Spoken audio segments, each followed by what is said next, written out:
بله تماشاوان جان سر و مجاری از بری خوب ده میوانی خواه برای چنار حسن چالاکوان لویداری الاستودیو لگلمه آماده دم باش برای چنار دم باش تو کان دام که بجدار ده جوینا ده ده بخوازم بزار بن صدام الدرخستنا جوینا واچ کن دم باش و سپاس بوده بو تماشاوان هرکی جوینا ما یاده بو اف کمیته دستوری دانینا دستور سوری او كوميت وقت هات قوتن يعني سي بشاتي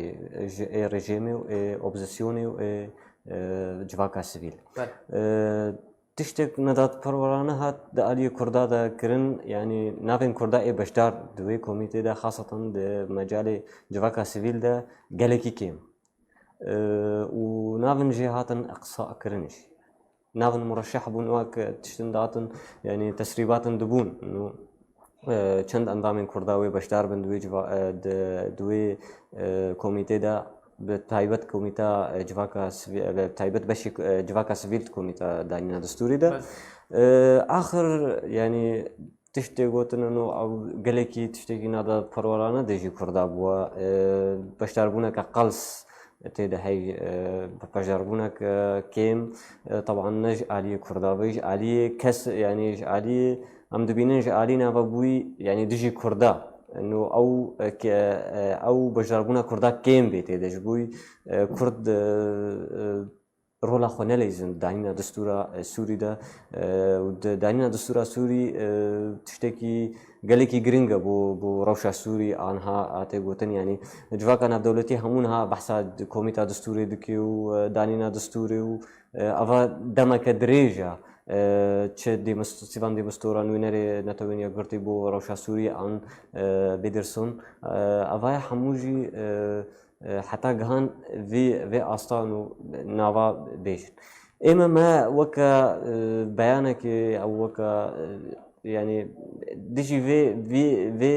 ندات بريس شنار بريا كنت بحثا داخوينيا وخابكي داخوينيا كو وان رخصنان درخصنه هجمارا رخصني كو باجدار چند بون هجمارا كزور باش رخصن باشداري جواكا سويل كردستاني و قالك رخصن ديجي هبون لقل بون يعني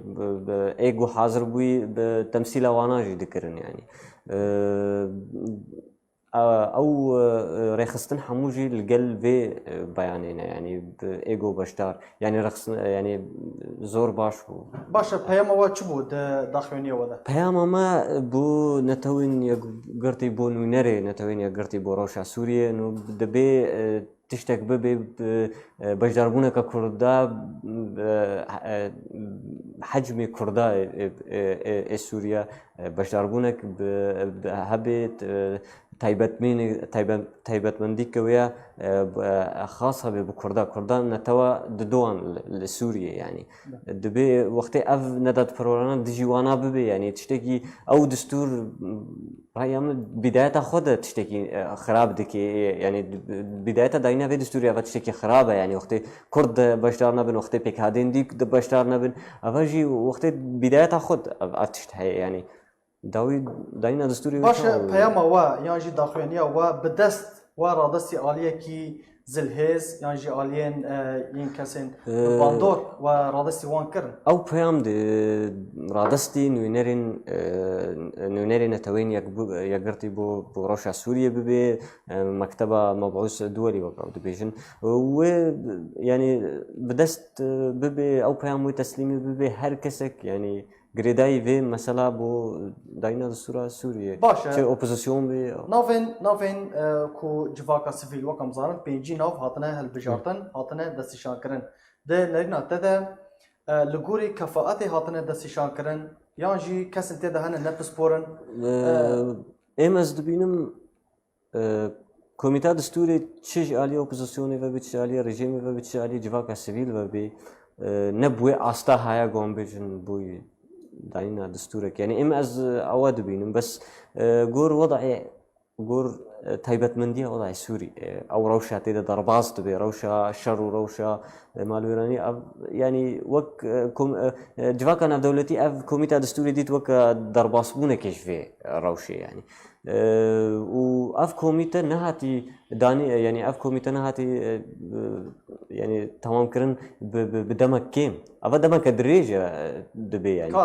كار سرتي كرن او جواكا سبيل وقت امز نابين يعني بوي استا بس باستك باشا يعني جو باشا اگر بگشتی ام لسر رجاء كردان ده كوميتا دستوري ده باخفن رجاء كيما يعني صدم چنه كو رجاء كردان ده وي كوميتا دستوري كيما صدم من راستقينا ين حقيقي چنه قالك دست هنا البرفي ندات فروريا ها ديجي كرداد في كوميتا دستوري ده هيزن ناف دولتي هنا هيزن اقليمي هنا ايجو نافن بشتربونا كرداد دستور داينا دستور سوري ده بشتربونا كبهيز بي يعني وقتی کرد بشتربونا کرداد بشتربونا كبهيز بي او بشتربونا بيكهاتين ديجي هي يعني لسوريا يعني چه كرد بن چه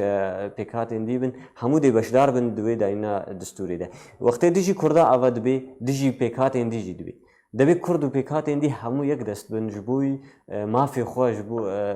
دوي بچسبينن دوي دستوري ده يعني بي كاربن ما في كردان ده كوميتا دستوريا سوري ده بچسبينن بوي بشداربونا ها نابجم تا ناب ناي چسباندن بس نبوي استاغو كرد قالك سپاس چالاکوان چنار حسن كنت میوانیم بو قالك سپاس بو باش سپاس